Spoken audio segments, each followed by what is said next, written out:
जसं मी मगाशी म्हटलं त्याप्रमाणे म्हणजे आता तुमच्याशी बोलल्यावर कळते हे सॅटेलाईट्स आहे आणि अनमॅन्ड आहे सगळं. मला असं वाटतं नवीन रणांगण हे स्पेस आहे. स्पेस हे नवीन रणांगण होतं आहे, जरी थिएटर अप्रोच जरी ठेवला तरी. बरोबर. तर आता पुढे काय होणार? आता ह्याच्या पुढे म्हणून तर आपण ते लेझर बॉम्ब्स म्हणतोय किंवा ह्याच्या पुढे आपण केमिकल बॉम्ब्स म्हणतोय की जे दिसणारच नाही आहेत आपल्याला. केमिकल बॉम्ब्स कुठले असणार आहेत? करोना हे एक एक्झाम्पल आपण देऊ शकतो. Biological warfare. Biological warfare, chemical warfare आहे. लेझर बॉम्ब्स आहेत ते फक्त आपण UAV किंवा ड्रोन आपला वरती जाईल आणि लेझरचा हाय इंटेन्सिटी गोळा सोडेल की जो दिसणारच नाही. आता वॉरहेड काहीतरी दिसतं आहे आपल्याला, मग आता आपल्याला रडार्स असे बनवायला लागतील की जो लेझर डिटेक्ट करेल. आणि लेझर आत्ता आपण बीम जो वापरतो लेझरचा, ते लेझर त्याच्यामधनं लाईट येतो. हे जे नवीन जे आपण लेझर गन शॉट्स जे म्हणतो आहे त्याच्यामध्ये लाईट पण येत नाही, फक्त ती उष्णता असते. म्हणजे तिकडे जिथपर्यंत तुम्ही तुमचे सेन्सर्स हीट डिटेक्ट करणार नाहीत आणि तो गोळा कसा चालला आहे, कुठल्या डायरेक्शनला चालला आहे, जे आत्ता फिजिकल आपण मिसाईल किंवा ड्रोन बघतो आणि त्याची ट्रॅजेक्टरी डिटेक्ट करायचा प्रयत्न करतो आहे, त्याच्याऐवजी हा न दिसणारा उष्णतेचा गोळा कुठेतरी चालला आहे तो डिटेक्ट करायचा आणि त्याच्यावरनं प्रेडिक्ट करून त्याला बर्फाच्या ह्याच्यामध्ये गुंडाळून टाकून त्याची हीटिंग क्षमता जी आहे ती सगळी बंद करून टाकायची. असं ज्या वेळेला होईल त्याच वेळेला हे लेझरमधनं आपण बाहेर येऊ. आता ते न दिसणार आहे, म्हणजे कोणाला कळणारच नाही. एकदम जिथे जाऊन पडेल त्या तिकडे इतकी प्रचंड मोठी उष्णता होईल, तशी न्यूक्लिअर रिॲक्टरचं होतं तसं की तिकडे भस्मसातच होईल जळून सगळं. पण हे तर फिजिकल दिसतं. जर सायबर अटॅक केला म्हणजे सगळं पूर्ण कम्युनिकेशन, पूर्ण सॅटेलाईट तुमचं वर्किंगच गेलं तर अक्षरशः मग अशा वेळेला आपलं सैन्य म्हणजे म्हणतात ना की डेफ अँड डम होऊन जाईल का? इन्क्रिप्शन करतायत नवीन नवीन, त्याच्यामध्ये फ्रिक्वेन्सीज आपण शोधतोय. आता जो शोध चालू आहे तो याच्यावरतीच आहे की माझ्याकडे आज 20 किलोहर्ट्झपर्यंत आहे, तर त्या 20 किलोहर्ट्झला मी कसं काउंटर करू. मग तू 20ला केलंस, मी 40 केली, तू 40 केलीस तर मी 80 केली. आता हे असं करत आपण गिगाहर्ट्झपर्यंत पोहोचलो आहे. हेच इलेक्ट्रॉनिक वॉरफेअर आहे का? हेच इलेक्ट्रॉनिक RF जॅमिंग आणि हो. आणि सायबरमध्ये चालू आहे, अजून सुरू झालंय ऑलरेडी सुरू झालं आहे. सायबर अटॅक तर सतत होत असतात. म्हणून आपण जे रिस्ट्रिक्शन्स आणलेली आहेत की म्हणजे प्रत्येक मोठी कंपनी आहे ते तुम्हाला लॅपटॉप देतं, पण त्या लॅपटॉपबरोबर तुम्हाला त्याचं जे टॉंगल जे असतं त्याच्यामध्ये तुम्ही त्याच्या थ्रूच तुम्हाला कनेक्टिव्हिटी मिळते. आणि तुमची आयडेंटिटी जिथपर्यंत प्रूव्ह होत नाही, आज जे OTP आपण करतो आहे की OTPने काय करतो आहे की इतके दिवस तुम्हाला तुमचं कार्ड होतं, कार्डवरती तुमचा पासकोड होता, मग त्याला त्याने ती चिप आणली त्या कार्डमध्ये, पण तरीसुद्धा ते सुटेबल नाही आहे.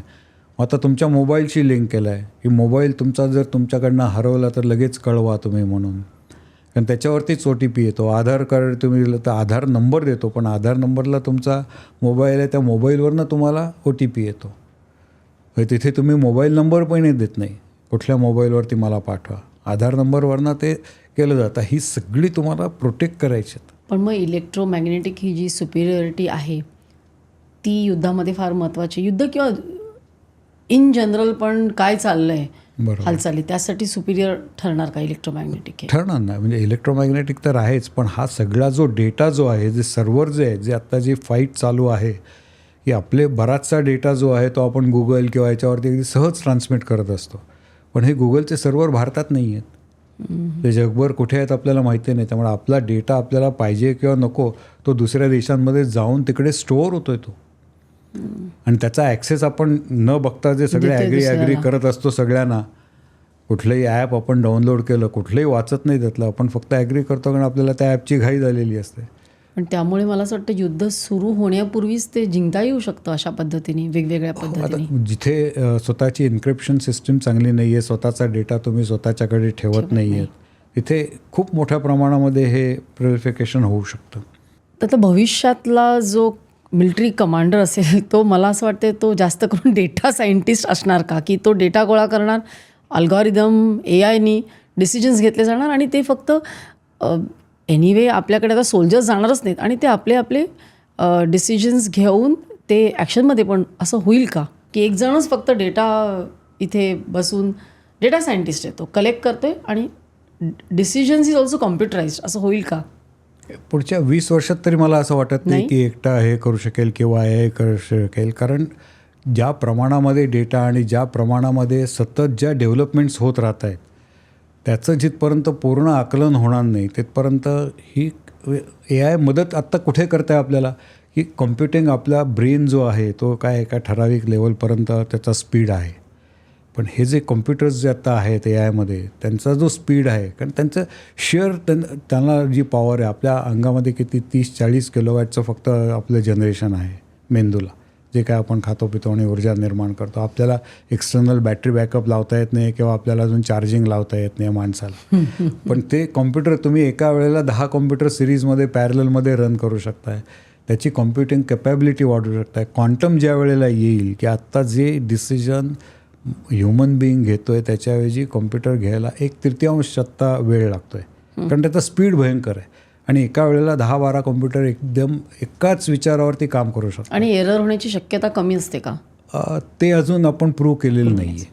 कारण एरर केव्हा कमी होईल, ज्यावेळेला हा डेटा त्याच्यामध्ये आपण जो देतो आहे तो भरपूर मोठ्या प्रमाणात देऊ शकतो आपण. आत्ता म्हणून काय करतात की कधीही आपण गेलं, इस्रोचं तुम्ही किंवा कुठलंही डिफेन्स सेक्टरचं जे फायर कंट्रोल सिस्टीम जी असते, मिसाईल आपण ज्यावेळेला लॉन्च करतो त्यावेळेला थेरॉटिकली तिथे तो एकच सोल्जर किंवा जो त्याचा ट्रेंड ऑपरेटर असेल त्या मिसाईलचा, आणि त्याला जो डेटा दिला गेला जातो ग्राउंड स्टेशनवरनं, बेस स्टेशनवरनं, की तू हे मिसाईल ह्या अक्षांश एकांशावरती एवढ्या अंतरावरती जायला पाहिजे तुझं, तर तो डेटा तिकडनं सेंट्रल कमांडमधनं तो आलेला असतो. त्याला तो फक्त इथे चेक करतो की आत्ता जे काही आपण इन्कॉर्पोरेट केलेलं आहे तेच दिसतं आहे का नाही मला स्क्रीनवरती, आणि तो ऑथरायझेशन करतो.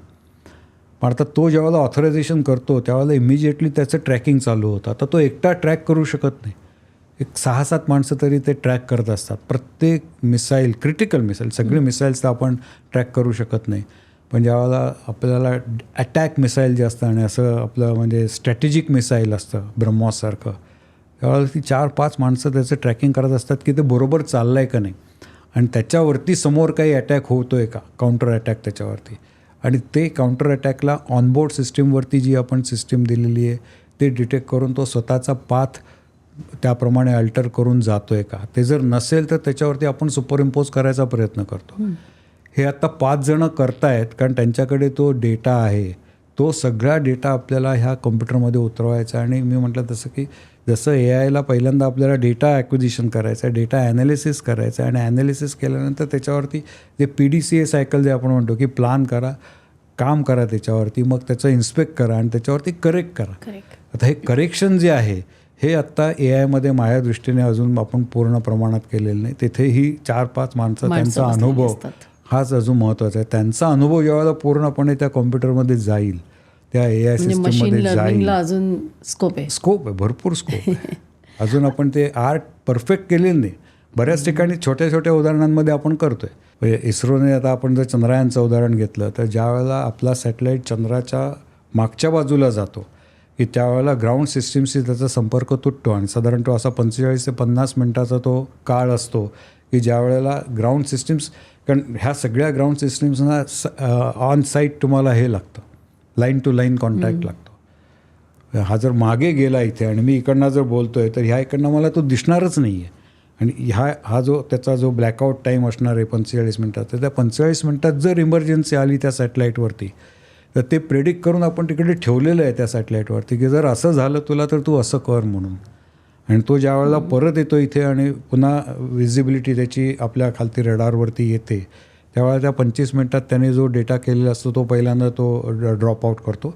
आणि प्लस त्या ह्याच्यामध्ये त्याच्या ऑपरेशनचे जे पॅरामीटर, ब्लॅक बॉक्स जे आपण एअरक्राफ्टचा म्हणतो, तसं त्यांनी जे काय त्या 45 मिनटात हे केलं असतं, कारण हा नेहमीच तो ब्लॅकआउट डेटा राहणार आहे. असे जेव्हा ब्लॅकआउट्स आपण सगळे त्यातले बंद करू आणि त्याचं प्रेडिक्शन आपण चांगलं करू, त्यावेळेला ते ए आय परफेक्ट होईल. आणि त्याच्या पुढे जाऊन क्वांटममध्ये जाऊन त्याचा स्पीड वाढवू, तेव्हा खरा ॲडव्हान्टेज येईल. ही क्लिप जर तुम्हाला आवडली असेल तर संपूर्ण पॉडकास्ट बघण्यासाठी सर्व काही पॉडकास्ट चॅनलला भेट द्या. आणि हो, सर्व काही क्लिप्सला सबस्क्राईब करायला विसरू नका.